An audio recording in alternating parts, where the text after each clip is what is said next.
विद्यालय के जो प्रधानमंत्री उप प्रधानमंत्री नियुक्त किए गए थे वो भी आकर के श्रद्धांजलि अर्पित हैं। ऐसा रंगनाथन जी का, चूंकि मुझे जानकारी नहीं थी, इसके लिए हम क्षमा चाहते हैं।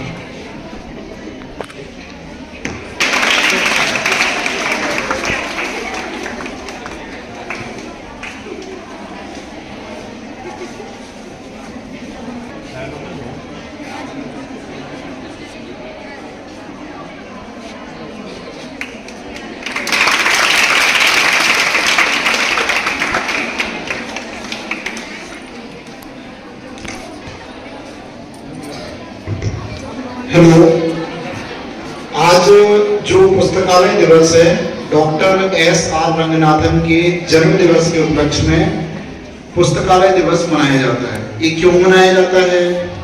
उन्हीं के बहुत सारे ऐसे महान लोग हुए, उनके नाम पर भी, उनके जन्म दिवस के आधार पर भी हम मना सकते थे, लेकिन ऐसा नहीं है। रंगनाथन जी ने पुस्तकालय दिवस के लिए बहुत कुछ किया। किसी भी विषय के बारे में यदि जानना चाहते हैं तो पुस्तकालय में जो विभिन्न पुस्तकें रहती हैं उनको पढ़कर हम बहुत ही गूढ़ विषयों को जान सकते हैं, समझ सकते हैं।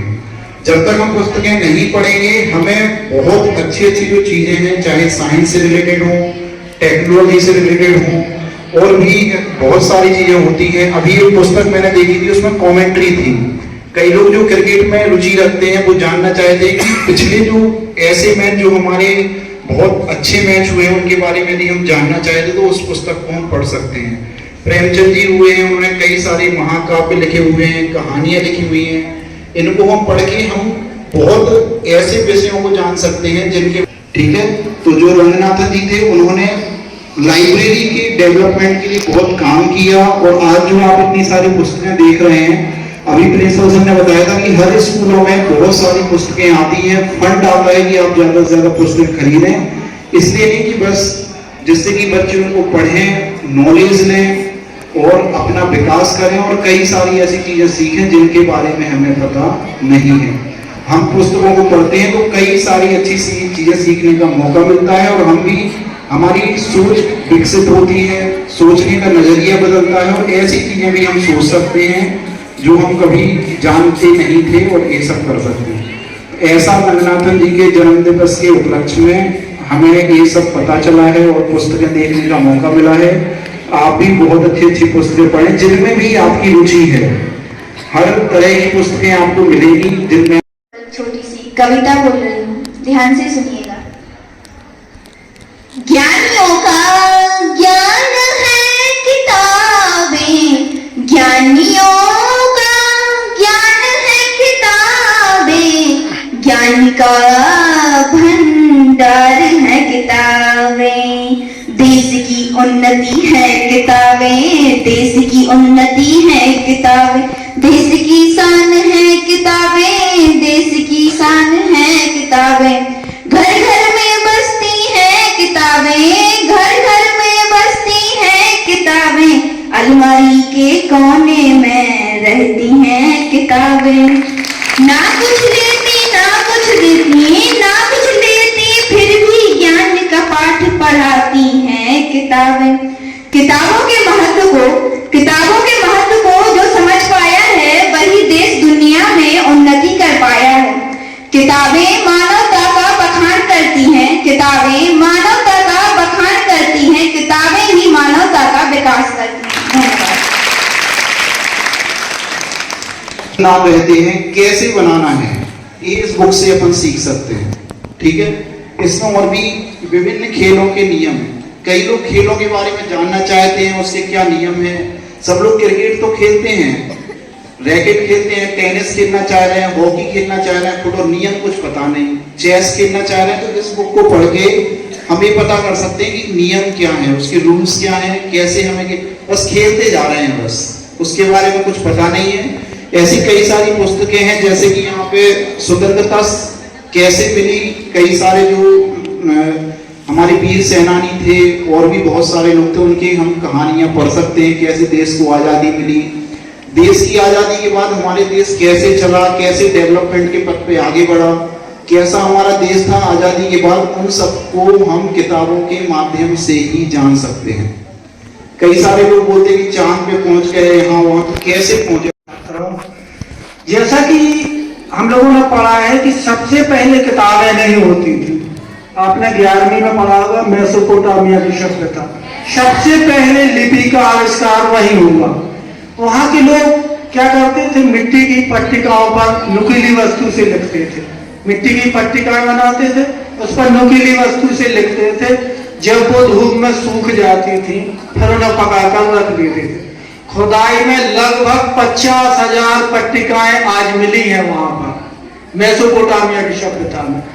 और उसके बाद फिर लोगों ने क्या किया, ताम्र पत्रों पर, शिलालेखों पर और जो वृक्षों की छाल होती थी उनसे लिखा। तो धीरे धीरे लिपि का विकास हुआ, लोग लिखने लगे। और प्राचीन समय में हमने कई हमें किताबों की जानकारी किताबों के माध्यम से मिलती है प्राचीन समय की। जैसे भारत पर सबसे पहले आक्रमण यूनानियों ने किया है, तो हमें ये जानकारी कहां से मिलती, जो मेगास्थनीज था, इंडिका लिखी थी उसने बताया है कि भारत देश था, भारत में चंद्रगुप्त मौर्य का शासन था। अगर वो इंडिका नहीं होती तो क्या हम जान पाते कि भारत में चंद्रगुप्त मौर्य का शासन था। इतना बड़ा महान राजा अशोक के बारे में हम जान पाते नहीं, हमें ये जानकारी किताब से मिली। फिर उसके बाद भारत का नाम भारत क्यों पड़ा, सबसे पहले इसका नाम क्या था, इंडिया, हिंदुस्तान। क्यों रखा, ये भी हमें जानकारी किताब से मिलती है। यूनान के लोग आए थे, वो सिंध को हिंद कहते थे, सिंध नहीं बोलते बनता था। ये जानकारी हमें कहां, किताब से मिली। फिर भारत का नाम आर्यवर्त हुआ, क्यों, सबसे पहले आर्य आए थे 1500 ईसा पूर्व में, तो इसको आर्यवर्त कहा गया। फिर इसका नाम जम्बूद्वीप रखा गया, भारत का नाम। ये सारी हमें जानकारी किताबों से मिली। वैसे तो हमारे पास कोई प्रूफ है नहीं है, हम अपने परिवार की 5 पीढ़ियों के नाम नहीं बता सकते, जबकि मौर्य वंश के पूरे 70 राजाओं के नाम है। कहां से मिली जानकारी, किताब से मिली। और उसके बाद फिर गुप्त वंश, भारत के महान वैज्ञानिक आर्यभट्ट, हमें पता नहीं था कि पृथ्वी घूमती, हम तो यही सोचते हैं सूर्य चक्कर लगाता है। हमें जानकारी कहां से मिली, आर्यभट्ट ने लिखा जो आर्यभट्टियम ग्रंथ, उसमें उसने बताया है कि पृथ्वी घूमती है, सूर्य स्थिर रहता है। फिर उसके बाद बाणभट्ट के बाद राजतरंगिनी, कल्हड़, जिसमें हमें कश्मीर के वंश के बारे में, और भारत देश में जो तक्षशिला विश्वविद्यालय था, जहां पहले के लोग ज्ञान प्राप्त करते थे, और दरवाजों पर बड़े बड़े विद्वान बैठा करते थे। कोई भी विद्यार्थी का डायरेक्ट प्रवेश नहीं होता था, द्वारपाल क्वेश्चन पूछता था, तब अगर आपने क्वेश्चन बता दिए तब आपको प्रवेश मिलता था, नहीं तो प्रवेश नहीं मिलता था। और भारत में जो नालंदा विश्वविद्यालय था, जो पाल वंश के राजाओं ने उसकी स्थापना की थी, 90 लाख किताबें थी। कुतुबुद्दीन ऐबक का जो सेनापति था, बख्तियारुद्दीन खिलजी, उसने उसमें आग लगा दी थी। क्यों लगा दी थी, क्योंकि भारत विश्व गुरु था, भारत का ज्ञान विदेशों तक जा रहा था।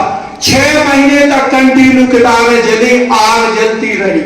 और हमें अलबरूनी की किताब पढ़ी 12वीं में, तहकीक ए हिंद या किताबुल हिंद या भारत की खोज, तो उसके समय से हमें जानकारी मिलती है कि भारत में सिर्फ 4 जातियां थी, ब्राह्मण, क्षत्रिय, वैश्य और शूद्र, और कोई जातियां नहीं थी।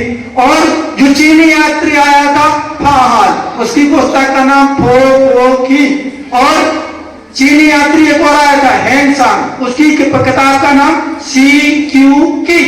उसके बारे में जानकारी मिलती है कि भारत में गुप्त काल में लोग लहसुन और प्याज भी नहीं खाते थे, मिलती है जानकारी।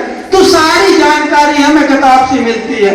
फिर हमें ये जानकारी कैसे मिलती है कि भारत की पहली महिला सुल्तान रजिया सुल्तान थी, ये हमने पढ़ी है मिन्हाज और सिराज की किताब ताजुल और मासिल।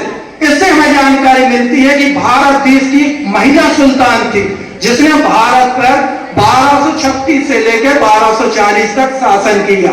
फिर उसके बाद भारत में मुगल आए, तो मुगलों की जानकारी हमें मिलती है बाबरनामा, हुमायूंनामा, अकबरनामा। तो सारी जानकारी हमें किताबों से मिलती है, इसलिए किताबों का बहुत महत्व है। अगर किताबें नहीं होती तो हमें इतनी प्राचीन समय की जानकारी मिल पाती क्या? ऋग्वेद, 4 वेद, उपनिषद, ब्राह्मण ग्रंथ, वेदांग, संहिता, मनुस्मृति। जो मनुस्मृति है पूरे समाज का चित्रण किया गया है उसमें, कि समाज के लोग कैसे कैसे रहते थे, कैसे उनका रहन सहन खान पान था। तो किताबें हमारे लिए बहुत जरूरी है। किताबें हमारी सच्ची मित्र है। मित्र तो आपको धोखा दे सकता है, मित्र आपको धोखा दे सकता है, बदल सकता है। वो जब तक आपके साथ है जब तक आपका स्वार्थ उससे है। जिस दिन उसका स्वार्थ पूरा हो गया मित्र बदल जाएगा। लेकिन किताबें हमारी सबसे अच्छी मित्र है, आपको कभी धोखा नहीं दे सकती। और किताबें का हमारे जीवन में बहुत महत्व है। हर जगह किताबें आपकी सहयोगी रहेंगी। हमें डेली किताबों का अध्ययन करना चाहिए। कोई भी किताब हो हमें नियमित रूप से पढ़ना चाहिए। आप लोग डेली आती है सर किताब नहीं मिली, किताब नहीं मिली, और देखते हैं किताब के पेज नहीं खुलते, ज्यों की त्यों रखी रहती है आपकी किताबें, कभी नहीं पढ़ती आप लोग। पूरी की पूरी कहीं पर हाईलाइट भी नहीं किया आपने किताबों पर। तो किताबें हमारे लिए बहुत महत्वपूर्ण है। किताबों से हमें ज्ञान प्राप्त होता है, हमारा जीवन बदल देती है किताबें। अगर हमने पढ़ लिया तो हम डॉक्टर, वकील, इंजीनियर, नहीं तो क्या मजदूर बन जाएंगे अगर हमने किताबें नहीं पढ़ी। और किताबों को हमें सुरक्षित रखना चाहिए।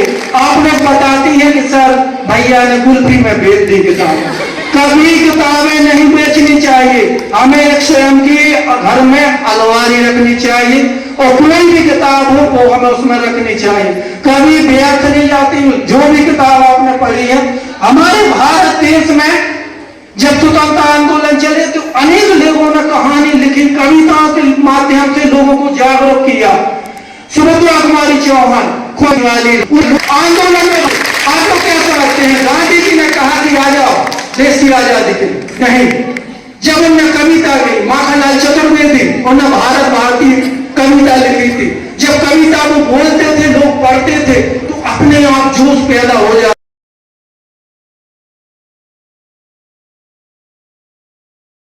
माता की आज पुस्तकालय विज्ञान की जनक एस.आर. रंगनाथन जी की जयंती हम मना रहे हैं, जिन्होंने पुस्तकालय की शुरुआत की थी। पुस्तकें हमें ज्ञान प्रदान करती हैं, वो ज्ञान का भंडार है। सभी को पुस्तकें पढ़ना चाहिए। आजकल 12वीं करने के बाद इंदौर और भोपाल जाते बच्चे वहां पर कोचिंग नहीं करते। कोचिंग की कोई आवश्यकता नहीं है। बड़ी बड़ी लाइब्रेरी खोली गई है। लाइब्रेरी के लिए आपका एक कार्ड बनता है।